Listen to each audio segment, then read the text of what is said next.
This is the Szilágyi Dezső Church, a Protestant church in Budapest.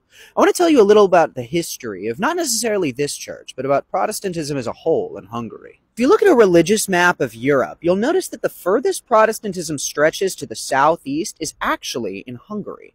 And a big reason for that is, fascinatingly, the Ottoman Empire. While the Ottoman Empire as an empire was certainly not tolerant in a lot of different cases, it was tolerant in one unique case that we can still see the remnants of today: Protestantism. And it makes a lot of sense when you think about it. Both Protestantism and Islam reject icons, offices like that of the Pope, and had, at least in the 16th and 17th centuries, a geopolitical opposition to things like the Habsburg Austrians or different Catholic monarchies in Europe.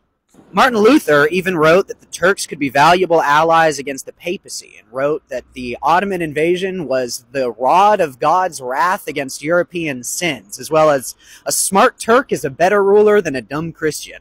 And if you compare Luther's writings on Islam to his writings on the Catholics or Jews, they almost seem friendly. Sultan Murad even once wrote to Queen Elizabeth of England that Protestantism and Islam have more in common to do with one another than either religion did with Catholicism, and many Huguenots, Anabaptists, and Quakers even sought refuge in Istanbul. In Hungary and Transylvania, early Protestantism, especially Calvinism, became hugely popular. Many parts of Hungary adopted Protestantism, and even in many places, Protestant churches decorated their interiors with Anatolian rugs. Some Hungarians who fought against the Habsburgs, such as Imre Thokoly, even requested and received help from the Ottomans in their campaigns against Austria. Catholic Habsburgs, on the other hand, cracked down severely on Protestantism in Hungary and eventually re-Catholicized most of the country except for parts to the east of the Tisza, where you can see a lot of Protestantism still around today.